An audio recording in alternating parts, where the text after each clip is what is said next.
మీ business ఏదైనా మీ ఊర్లో promotion చేయాలంటే అది సుమన్ టీవీతోనే సాధ్యం. ఇప్పుడే సంప్రదించండి. ఏమున్నా మా మమ్మీ మాట్లాడుతుంది. ఉన్న మంచిది అయినా ఏదైనా మా నాన్న గమ్మునుంటాడు. ఏం తెలియనైనా లెక్క మా మమ్మీ అన్నిటికీ మాట్లాడుతుంది. అదే మాట్లాడుతుందని దాన్ని నరికి చంపారు.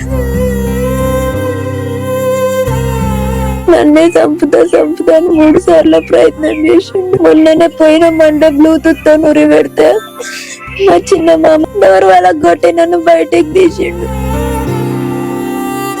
ఆ బైక్ పై వచ్చి వాళ్ళు ఉన్నటువంటి ఆ వజ్రవను బయటికి పిలిచి ఇక్కడే వారైతే అతి దారుణంగా కూడా వేట కొట్టలతో నరికని కూడా ఇక్కడ ఉన్నట్టు. మా మమ్మీ నా పిల్లలు ఏడుస్తురని అన్నే ఉంది.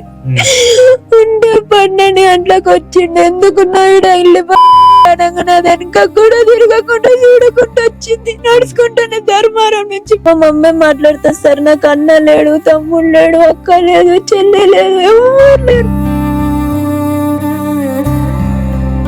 సిద్దిపేట జిల్లా మద్దూరు మండలంలోని బంజారా గ్రామంలో నిన్న సాయంత్రం ఒక ఉలిక్కిపడే ఘటన అయితే చోటు చేసుకుంది. అత్తను పిల్లనిచ్చి పెళ్లి చేసినటువంటి అత్తను అతి దారుణంగా ఒక అల్లుడైతే ఆ వేట కొడవలతో వాళ్ళ యొక్క తమ్ముని సహాయంతో కూడా నరికి చంపడం అయితే జరిగింది. ప్రస్తుతం అయితే మనము బంజారా గ్రామానికి అయితే రావడం జరిగింది. అసలు హత్య ఎందుకు చేశాడు అల్లుడు?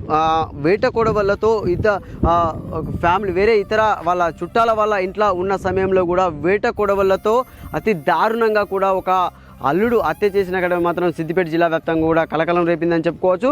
మనం లోపలికి గ్రామంలోకి వెళ్దాం, వాళ్ళ ఇంటికి వెళ్దాం. అసలు ఏం జరిగింది, ఆమెను అంత దారుణంగా అతి దారుణంగా కూడా చంపవలసిన పని వచ్చింది ఆ అల్లుడికి. అసలు ఎందుకు ఈ యొక్క మర్డర్ చేశాడనేది కూడా మనం పూర్తి వివరాలు తెలుసుకునే ప్రయత్నం చేద్దాం, రండి.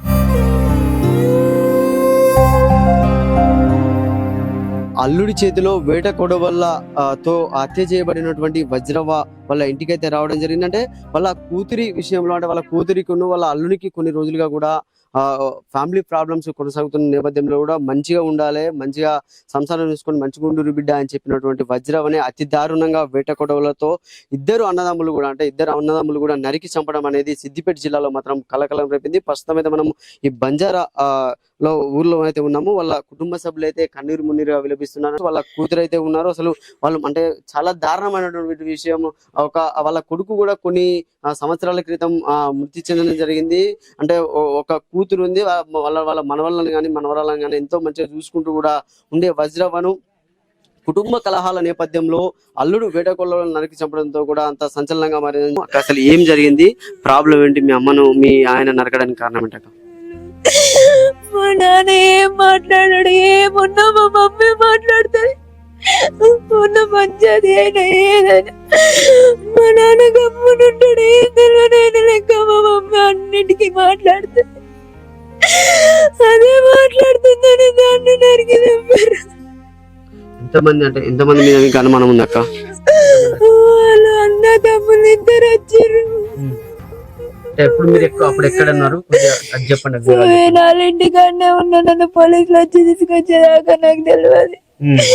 పోలీసులు వచ్చి తీసుకొచ్చి నన్ను ఇంటికి తీసుకొచ్చే వరకు మా మమ్మీ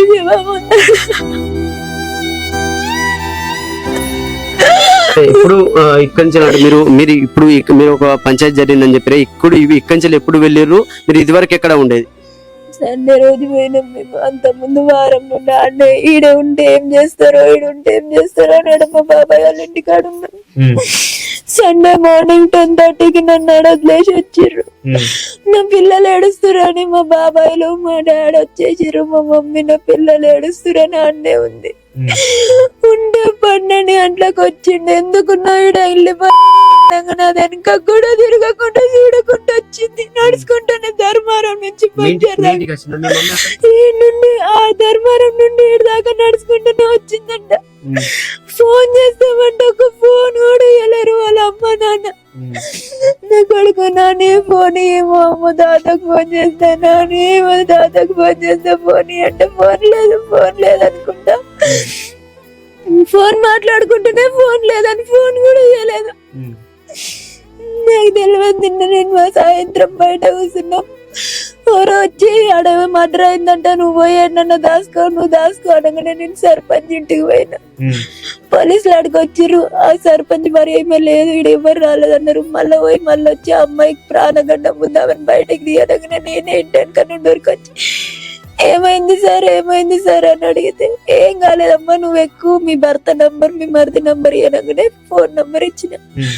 మా మరిదికి ఫోన్ చేస్తే నేను మద్దూరులోనే ఉన్నా రారి, నేను పోలీస్ స్టేషన్ లో కూర్చున్నా రారి అని ఆయన చెప్పిండు. ఏమైంది సార్ అంటే, ఏం కాలే అమ్మా, మీ మమ్మీ వాళ్ళతో లొల్లి పెట్టుకున్నంట, నిన్నేమన్నా అంటాడని తీసుకుపోతామని చెప్పి నన్ను ఇంటికి తీసుకొచ్చారు.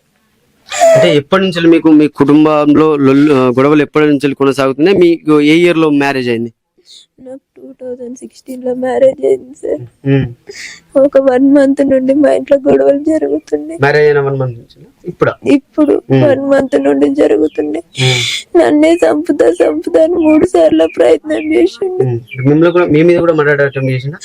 మొన్ననే పోయిన మండే బ్లూటూత్ తో నురి పెడితే మా చిన్న మామ డోర్ వాళ్ళ కొట్టి ఆడనే ఉన్నాడు. డోర్ వాళ్ళ కొట్టి నన్ను బయటికి తీసిండు. ఆ రోజు మేము పిఎస్ లో కేసు ఇచ్చినాం, పెద్ద మనుషులలో మాట్లాడి తోలిస్తామంటే మాట్లాడారు, కంప్లైంట్ రిటర్న్ తీసుకున్నాం. మీ అమ్మని ఎందుకు మరి ప్రధానంగా మీ అమ్మని ఎందుకు టార్గెట్ చేయవలసి వచ్చింది? మా మమ్మీ మాట్లాడుతా సార్, నాకు అన్న లేడు, తమ్ముడు లేడు, అక్క లేదు, చెల్లి లేదు, ఎవరు లేరు. ఉన్నొక్క డాడీ కూడా గమ్మున ఉంటాడు, ఆయనకి ఏం తెలియని ఆయన లెక్క. మా మమ్మీ అన్నిటికీ మాట్లాడేది. ఎంతో దారుణమైనటువంటి ఘటనగా కూడా చూసుకోవచ్చు. అంటే అంతకుముందు ఒక 1 month బ్యాగ్ నుంచి కూడా కుటుంబంలో కలహాలు రావడం, వద్దు బిడ్డ మంచిగా ఉండాలని చెప్పి అల్లునికి నచ్చ చెప్పే తరుణంలో కూడా అంటే వాళ్ళ భార్యపై కూడా అంటే ఒక బ్లూటూత్ ఏదైతే ఉంటుందో బ్లూటూత్ తో కూడా నన్ను చంపేందుకు ప్రయత్నించాడు. అది విఫలమవడంతో కూడా మా అమ్మను వాళ్ళిద్దరు కలిసి చంపడం జరిగిందని కూడా వాళ్ళ కూతురు అయితే కన్నీరు ముందుగా విలపిస్తుంది. అంటే ఇది ఒక దారుణమైన ఘటనగా కూడా చూసుకోవచ్చు. అంటే ఇది దాదాపుగా గత కొన్ని రోజుల క్రితం కూడా ఒక అత్తను పెద్దమాసన్పల్లిలో జీప్ తో గుద్దించి చంపిన ఘటన మరవక ముందే ఈ ఘటన చోటు చేసుకోవడం అనేది సిద్దిపేట జిల్లాలో మాత్రం కలకలం రేపిందని చెప్పుకోవచ్చు. మనం ప్రస్తుతం ఇక్కడి నుంచి వాళ్ళ యొక్క మరిది వాళ్ళ ఇంటికాడ కూర్చుందని, ఇక్కడ వాళ్ళు ఉండరు అంటే అక్కడ ఇక భయపడే ఇక్కడి నుంచి వెళ్ళి అక్కడికి మా అమ్మ మా బాబాయ్ వాళ్ళ ఇంటికాడ ఉండిందని మర్డర్ ప్లేస్ కాడికి కూడా మనం వెళ్ళి అసలు ఏం జరిగింది అనేది కూడా తెలుసుకునే ప్రయత్నం అయితే చేద్దాం రండి. సో వాళ్ళ అల్లుడు ఎవరైతే ఉన్నారో మహేష్, ఇక్కడ ఉన్నటువంటి వజ్రం అనేది ఇదే ఇంట్లో ఇక్కడ వారితో కూడా కొద్దిగా కాలాన్ని ముచ్చట పెట్టేందుకు కూడా ఇక్కడికి ఈ ఇంటికే రావడం జరిగింది. ఇంటికి వచ్చిన తరుణంలో కూడా మహేష్ హరీష్ ఎవరైతే ఇద్దరు ఉన్నారో అన్నదమ్ములు కూడా ఆ బైక్ పై వచ్చి వాళ్ళు ఉన్నటువంటి ఆ వజ్రమును బయటికి పిలిచి ఇక్కడే వారైతే అతి దారుణంగా కూడా వేటకొట్టలో నరికాని కూడా ఇక్కడ ఉన్నటువంటి గ్రామస్తులు కానీ ఆ గ్రామస్తుల వాళ్ళ కూతురు అయితే చెప్పిన పరిస్థితి మనకు కనబడుతుంది. ఇక్కడ ఇదే చోట మనం చూస్తున్నటువంటి విజువల్ చూడండి, ఇదే ఇంట్లో అక్కడ ఉన్నటువంటి ఆ ఇంట్లో వజ్రవ్వ వాళ్ళ సంబంధించిన బంధువుల ఇంట్లో మాట్లాడుతున్న ఆమెను ఇక్కడికి వచ్చినటువంటి వాళ్ళ అల్లుడు ఎవరైతే ఉన్నారో హరీష్, వాళ్ళ తమ్ముడు మహేష్ ఇద్దరు ఎవరైతే ఉన్నారో హరీష్ మహేష్ కూడా ఇక్కడికే బయటకు వచ్చిన తర్వాత అతి దారుణంగా కూడా వేటకొడవలతో ఆమెపై ఆ దాడి చేయడంతో కూడా అంటే ఇక్కడ ఉన్నటువంటి మెడ ప్రాంతంలో కానీ ఇక్కడ చేతుల ప్రాంతంలో కానీ ఇతర ప్రాంతాల్లో వేటకొడవలతో అతి దారుణంగా కూడా దాడి చేయడంతో కూడా ఆమె ఇక్కడిక్కడే ప్రాణాలు అయితే వదలడం జరిగింది. అంటే ఎంత దారుణ ఘటన అంటే ఇది ఒక మంచి అల్లుడు మంచిగా ఉండాలని చెప్పే తరుణంలో కూడా అంటే వాళ్ళ ఇంట్లో పెద్ద ఎవరు మాట్లాడేవారు అంటే వాళ్ళ భర్త కూడా అంతంతర మాత్రంగానే మాట్లాడుతూ ఉంటాడు. అయినా కూడా కూతురు సంసారం చక్కదిద్దే విషయంలో కూడా అత్త దారుణ హత్య మాత్రం ఇది దారుణమైనటువంటి సంఘటనగా కూడా నిందితులు ఎవరైతే ఉన్నారో ఇప్పటికే పోలీస్ స్టేషన్ లో కూడా మద్దూరుకు సంబంధించినటువంటి పోలీస్ స్టేషన్ లో కూడా లొంగిపోయినట్టుగా అయితే సమాచారం అయితే మనకు తెలుస్తుంది. అంటే పోలీసులు ఇక్కడికి సంఘటన స్థలానికి మన చేర్యాల సిఐ మరియు మద్దూరు ఎస్ఐ ఎవరైతే ఉన్నారో విషయం వెంటనే తెలిసిన వెంటనే కూడా ఇక్కడికి చేరుకొని కూడా విచారణ అయితే చేపట్టడం జరిగింది. ఇక్కడ ఈ ప్లేస్ లోనే మాత్రం అక్కడ కనబడుతున్నటువంటి ప్లేస్ లోనే అతి దారుణంగా కూడా ఆమెను వజ్రవ్వను నరికి చంపడం అయితే జరిగింది.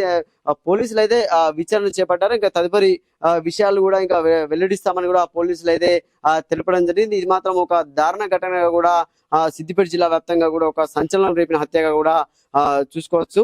ఇది ఇంత దారుణమైనటువంటి ఘటన అంటే ఒక మంచి చెప్తే వారు మంచి వినకుండా కూడా అంటే కూతురును వద్దు మా కూతురును వేధింపులు చేయొద్దు మంచిగా ఉండండి అని చెప్తే ఆమెపై వేటకొడవలతో దాడి చేయడం అనేది దారుణం అని చెప్పుకోవచ్చు. కెమెరామెన్ శేఖర్ తో సతీష్, సుమన్ టీవీ, సిద్దిపేట నుండి.